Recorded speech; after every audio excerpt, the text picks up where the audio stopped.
How are you, Corinne? How are you? Eto kuya, sexy pa din. Good to have you. Yulin? Walang nagbabago.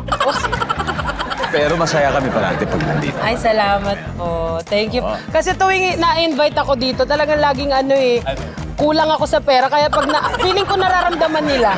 Sabi nga, ay, kailangan ng pangkain ni Yulin, invite niyo siya.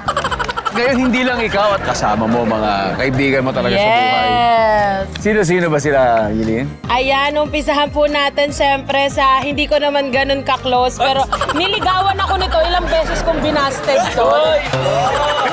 Ay, talaga! Kevin Montellano! Hello kayo, Ding Dong. At ito naman po ang friend ko na medyo may edad na, pero pogi pa din naman. Si Marlon siya today. Lon kasi siya, Marlon! Hi po.